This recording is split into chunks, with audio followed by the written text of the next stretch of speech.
So let's make Hokkaido pumpkin soup. Now the first thing we're going to need are 3 potatoes, which we're going to cut into small pieces like this, and of course we're then going to put them inside a pot because we're going to have to cook them for the soup. Now you have to basically pour in a bit of water just to cover them and then put a lid over them and start cooking them.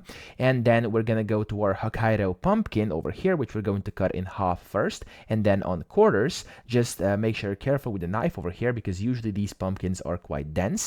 And then once they're in half, you're going to put them onto quarters just like this again, so we can basically put the seeds out and the parts that we're not going to use. There we go. Usually we cut off these bits and then you can peel them as well. Now this is optional. We just like peeling them because it makes for a better consistency. You could also use a knife to do this because usually it's a bit easier. And of course you use a spoon to actually get the seeds out of there from the middle. And now the part we're going to actually use should be looking something like this. And we're now going to cut this into pieces, and these pieces are going to be what's going to go into our soup over here. There we go. That's how they should be looking. Now these pieces are now going to get put into the pot together with potatoes over here, just like that. And we're also going to put a little bit more water in there. And this is also when you put the salt in, because of course we don't want it to be bland. And at this point, you can also see about how much water there should be in here by now.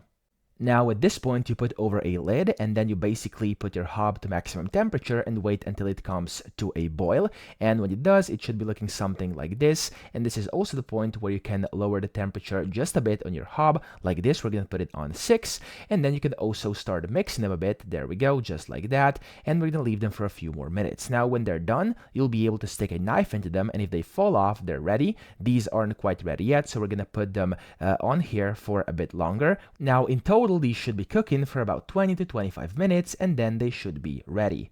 Now we're going to use a hand blender to blend this together and make the actual pumpkin soup. Make sure you actually start off slowly because first of all this is boiling hot, you do not want to burn yourself, and second of all you do not want it all over your kitchen. Again, start slowly and then start increasing speed, and it's going to get more and more consistent like this. And in total we actually blended this for about 3 minutes and it now should be looking something like that. It means it's ready. This is also where you put in some pepper and some nutmeg. Now we also put in a mix of spices, but that's completely optional, and usually people put in some cream or coconut milk as well.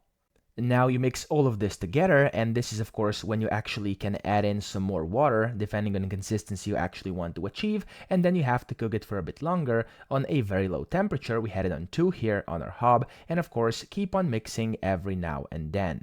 Now here we're also going to roast some pumpkin seeds. This is completely optional, we just like doing it because we like the taste of them. Put in some olive oil and then put in your pumpkin seeds and then just roast them on medium to low temperature for a few minutes. And of course after they're done, they should be looking something like this. Now everything is ready and we are ready to serve our soup. We also are going to put on some parsley just for decoration here. There we go. We're going to put on some pumpkin oil as well just because it tastes great. Then we have our parsley, and then last but not least we're also going to put on some of these roasted pumpkin seeds, and that's it. So I hope this video helped you out. If it did, please subscribe to the channel and help me out as well.